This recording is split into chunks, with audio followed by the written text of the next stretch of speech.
किया है कि नेताओं ने जो लूट कर काला धन विदेशों में जमा किया है, इसको वापस लाकर इससे विकास करना है देश का। और ये लूट का धन 258 लाख करोड़ है, कोई मामूली रकम नहीं है। इसको वापस लाके विकास करना है। आप बोलेंगे ये कैसे आएगा? इसको वापस लाने के 4 रास्ते। पहला रास्ता है कि जिन विदेशी बैंकों में ये धन जमा है, उन बैंकों में यह धन निजी संपत्ति के रूप में जमा है। व्यक्तिगत संपत्ति, किसी नेता की, किसी अधिकारी की व्यक्तिगत संपत्ति, निजी संपत्ति। अगर हम इस धन को राष्ट्र की संपत्ति घोषित करा सकें तो यह धन किसी भी बैंक में जमा नहीं हो सकता, यह वापस आएगा भारत में। क्योंकि अंतर्राष्ट्रीय बैंकिंग व्यवस्था का एक नियम है, किसी भी देश की राष्ट्रीय संपत्ति उसी देश में जमा होती है, वो जिस देश की होती है, दूसरे देश में जमा नहीं हो सकती। तो अब तक जो जमा है वो निजी संपत्ति है, हम इसको राष्ट्र की संपत्ति बना दें तो ये वापस आएगा। आप बोलेंगे ये कौन करेगा? इस काम को करने के लिए 2 संस्थाएं हमारे पास हैं। एक का नाम है सुप्रीम कोर्ट और एक का नाम है संसद। सुप्रीम कोर्ट की ताकत है कि वो किसी भी संपत्ति को राष्ट्रीय संपत्ति घोषित कर सकता है। और सुप्रीम कोर्ट ने एक बार ऐसा किया था, यूरिया घोटाला हुआ जब नरसिम्हा राव के जमाने में, तो 133 करोड़ रुपए चला गया था देश के बाहर। सुप्रीम कोर्ट ने उसको राष्ट्रीय संपत्ति घोषित करके वापस मंगा लिया और स्विस बैंक से वो 133 करोड़ रुपए वापस आ गया। और पता है, वो नरसिम्हा राव के बेटे के खाते में जमा था। हाँ, और सुप्रीम कोर्ट ने नरसिम्हा राव के बेटे को जेल भेज दिया। प्रधानमंत्री के बेटे को जेल भेजा था, वो मैं भूला नहीं कभी भी। सुप्रीम कोर्ट में इतनी ताकत है। तो हमने सुप्रीम कोर्ट में एक मुकदमा लगाया है अभी 6 महीने पहले, ये जो भारत स्वाभिमान नाम की संस्था है ना, इसकी तरफ से। और मुकदमा हमारा एक ही है कि अगर यूरिया घोटाले का पैसा सुप्रीम कोर्ट ने राष्ट्र की संपत्ति घोषित किया था, तो चारा घोटाले का भी राष्ट्र की संपत्ति है, बोफोर्स घोटाले का भी राष्ट्र की संपत्ति है, सभी घोटालों का पैसा राष्ट्र की संपत्ति है। और इस तर्क से अगर सुप्रीम कोर्ट सहमत हो जाए तो 258 लाख करोड़ को राष्ट्र की संपत्ति वो घोषित कर सकता है।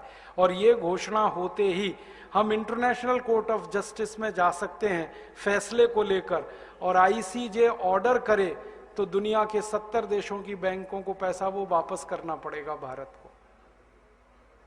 इस उम्मीद में मुकदमा लगाया है हमने। 6 महीने हो गए, 6 महीने तक ये मुकदमा स्वीकार नहीं हुआ, बहस होती रही कोर्ट में, और अब स्वीकार हो गया है। कोर्ट ने तैयार मान लिया कि अब ये मुकदमा सुना जाएगा। 6 महीने लगे और कोर्ट ने अपने को कन्विंस करने के लिए सब तरफ से जानकारी मंगाई। हमने कहा, उतने पे विश्वास नहीं किया कोर्ट ने। एक अंतर्राष्ट्रीय संस्था को कॉल किया कोर्ट ने, उसका नाम है ट्रांसपेरेंसी इंटरनेशनल। उन्होंने आके सारे दस्तावेज कोर्ट में पेश किए कि भारत का कितना ब्लैक मनी। फिर और एक संस्था को कॉल किया कोर्ट ने, उनका नाम है टैक्स जस्टिस नेटवर्क। उनको बुलाया, उन्होंने दस्तावेज दिए। फिर भारत के तमाम बड़े अधिकारियों को बुलाया कोर्ट ने, एनफोर्समेंट डायरेक्टरेट के, पूछा कि आपको मालूम है विदेशी बैंकों में खाते हैं? उन्होंने कहा हाँ खाते हैं। फिर सीबीआई वालों को बुलाया। जब सब तरफ से कोर्ट कन्विंस हुआ तो कोर्ट ने मुकदमा स्वीकार कर लिया। अब कोर्ट ने नोटिस दिया है सरकार को, और सरकार को पूछा है कि ये 258 लाख करोड़ किस किस का है, जल्दी से कोर्ट को बताया जाए। अब सरकार की हालत थोड़ी खराब है, क्योंकि जिनका पैसा है वो ही सरकार चला रहे। तो सरकार ने कोर्ट में टालम टोल करना शुरू किया है। ये टालम टोल वो थोड़े दिन करने वाले हैं, ये हमें मालूम है, क्योंकि वो बताएंगे नहीं कभी भी। तो हम सुप्रीम कोर्ट को एक दिन एक बात कहेंगे कि टालम टोल 6 महीने, साल भर, 1.5 साल, 2 साल, 3 साल, कितनी? फिर हम सुप्रीम कोर्ट को कहेंगे आप तो एक्स पार्टी जजमेंट दे दो, और कोर्ट को ताकत है वो करने की। और हम कोर्ट को कहेंगे ये नहीं बता रहे किसका पैसा है, आप तो ये कह दो जिसका भी पैसा है वो भारत की राष्ट्रीय संपत्ति है, बात खत्म हो गई। और उम्मीद है कि कोर्ट ये फैसला देगा और ये फैसला हुआ तो 258 लाख करोड़ वापस आएगा। दूसरा रास्ता है अपने पास, वो ये कि हम संसद में अगले 4 सालों में एक प्रस्ताव पास कराना चाहते हैं, और वो प्रस्ताव ये है कि 15 अगस्त 1947 के बाद जितना भी धन भारत से बाहर गया वो भारत की राष्ट्रीय संपत्ति है। बस किसी का नाम नहीं लेना, किसी की बात नहीं कहना। 15 अगस्त 1947 के बाद जितना धन बाहर गया है भारत से हवाला के थ्रू, क्योंकि सब हवाला से ही जाता है, वो भारत की राष्ट्रीय संपत्ति है। संसद प्रस्ताव को पास करे। अब इस प्रस्ताव को रखेगा तो कोई एक सांसद, और वो हमें मिल ही जाएगा अगले 4 साल में। कोई तो माई का लाल मिलेगा, ऐसा तो नहीं है कि सब मर गए। और प्रस्ताव जब रखा जाएगा तब बहस होगी। बहस वाले दिन हम देखेंगे कि कौन कौन इस प्रस्ताव का विरोध कर रहा है। जो विरोध करेगा पक्की बात है खाते उसी के हैं, पैसा उसी का है, और सारा देश देखेगा बेईमान कौन कौन है संसद में। आप तो अपने सांसद पे नजर रखना बस कि आपका सांसद क्या कह रहा है। हर एक इलाके में मैं घूम घूम के लोगों से एक ही बात कह रहा हूं कि जिस दिन ये प्रस्ताव आएगा टीवी पर बहस आएगी, क्योंकि अब डायरेक्ट टेलीकास्ट होने लगा है। आप अपने सांसद पे नजर रखना वो क्या कर रहा है, आपको पता चल जाएगा वो बेईमान है ईमानदार है। अब संसद में या तो प्रस्ताव गिरेगा या पास होगा। गिरेगा तो विरोध करने वाले सांसद ज्यादा चाहिए, तो सारा देश देखेगा बेईमान और हरामी कौन कौन है इस देश में। और या सांसद डर के मारे विरोध नहीं करेंगे तो झटके में प्रस्ताव पास हो जाएगा, और प्रस्ताव पास हुआ तो कानून बनेगा। अपने दोनों हाथ में लड्डू है, हमें कुछ खोना ही नहीं है, जो है पाना है। तो या तो बेईमानों को एक्सपोज करेंगे पूरे देश में, और घूम घूम कर कहेंगे कि ऐसे हरामी और बेईमानों को दोबारा चुनकर मत भेजो जो विदेशी पैसे को वापस लाना ही नहीं चाहते, जो देश को अमीर होने ही नहीं देना चाहते, जो गरीबी मिटने ही नहीं देना चाहते इस देश की। तो या तो उनके खिलाफ लड़ाई शुरू होगी, जंग, और वो आखिरी जंग होगी। या तो वो रहेंगे या तो हम रहेंगे, बीच में कुछ नहीं होगा। और अगर प्रस्ताव पास हो गया तो कानून बन गया, तो पैसा आ जाएगा 258 लाख करोड़। तीसरा और रास्ता है अपने पास, हम इस पूरे 258 लाख करोड़ का ब्यौरा लेकर इंटरनेशनल कोर्ट ऑफ जस्टिस में जा सकते हैं और दुनिया के 70 देशों के खिलाफ प्रतिबंध लगवा सकते हैं। अमेरिका ने अभी ऐसा किया। आपको मालूम है अमेरिका में भी भ्रष्टाचार है, वहां के भी लूटखोर नेता हैं, उन्होंने भी स्विस बैंक में खाते खोल रखे थे।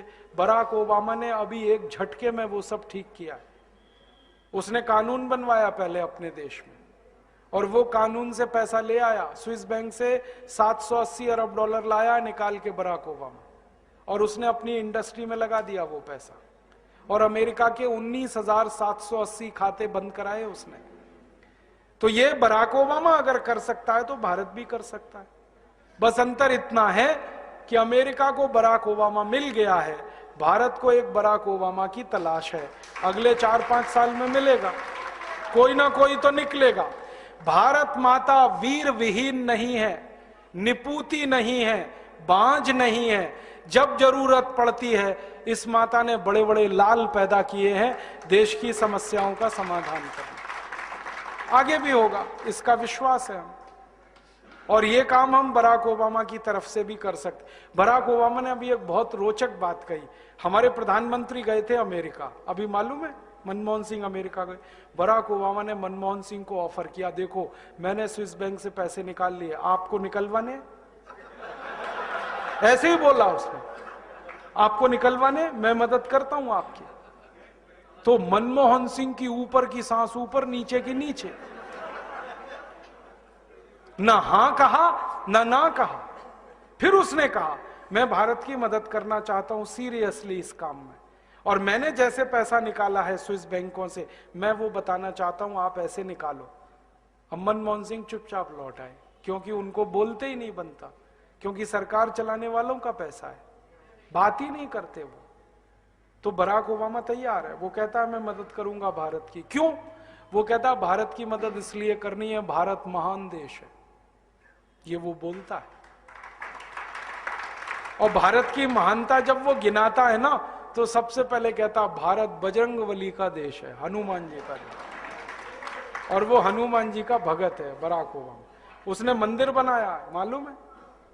आधा ईसाई आधा मुसलमान बराक ओबामा हनुमान जी की पूजा कर रहा है। जब वो चुनाव लड़ रहा था तो उसने बजरंगबली का मंदिर बनाया, जयपुर से मूर्ति मंगाई थी, स्थापित कराई। और पहला राष्ट्रपति है अमेरिका में जिसने दिवाली मनाई अभी। हाँ, दिवाली को हनुमान जी की पूजा होती है ना, उसने की वहां, पंडित जी को बुलाया उसने। और वो कहता भारत महान देश है क्योंकि महात्मा गांधी का देश है। वो महात्मा गांधी को गुरु मानता है अपना। उसके घर में एक ही फोटो है, वो महात्मा गांधी की। वो कहता है इसलिए मैं भारत की मदद करना चाहता हूं। अब भारत सरकार ही तैयार नहीं है मदद लेने के लिए। तो ये अपने पास और एक रास्ता है। तो अपने पास 4 रास्ते हैं। एक चौथा रास्ता है कि हम खुद चाहें तो स्विट्जरलैंड से दादागिरी करके ये पैसा ला सकते हैं।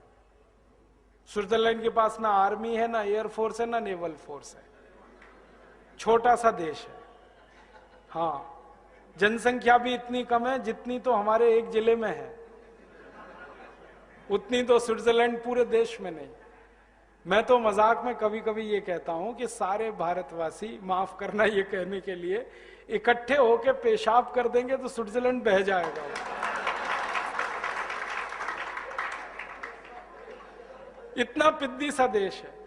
2 घंटे कार चलाओ तो स्विट्जरलैंड की सीमा खत्म हो जाती है, दूसरे देश में कार घुस जाती है। पुलिस उनके पास है नहीं, आर्मी है नहीं, थोड़ी दादागिरी करो वो तो दे देंगे।